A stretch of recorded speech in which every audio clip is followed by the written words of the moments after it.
என் சொந்த ஊர் இது. என் சொந்த ஊர். ஏன்னா கேப்டன் இங்க தான் எங்க அம்மா கரம் பிடிச்சார். உங்களுக்கு அனைத்து உரிமையும், உங்களுக்கு எல்லா பொறுப்பும் இருக்கு. தேமுதிக ஜெயிக்கணும். அவர் மக்களுக்காக வாழ்ந்த தலைவர், தனது 40 வருஷம் மக்களுக்காக உழைத்த தலைவர், தன் சொத்தை மக்களுக்காக கொடுத்த தலைவர்.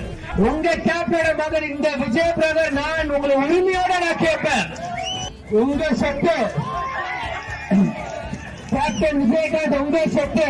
அவர் மக்களுக்காக வாழ்ந்த தலைவர், தனது 40 வருஷம் மக்களுக்காக உழைத்த தலைவர், தன் சொத்தை மக்களுக்காக கொடுத்த தலைவர்.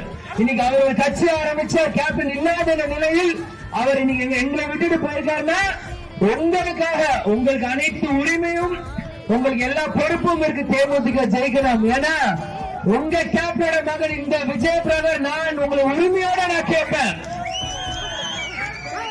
என் சொந்த ஊர் இது. நான் சென்னையில பிறந்தாலும் இங்க சொந்த ஊர். ஏன்னா கேப்டன் இங்க தான் எங்க அம்மா கரம் பிடிச்சார். அதுதான் எல்லா உரிமையும் இந்த விஜய பிரதர் இருக்கு. நிச்சயமாக மக்களாக நீங்கள் உங்கள் பொறுப்பு தேமுதிக ஜெயிக்க செஞ்சிருக்கீங்க.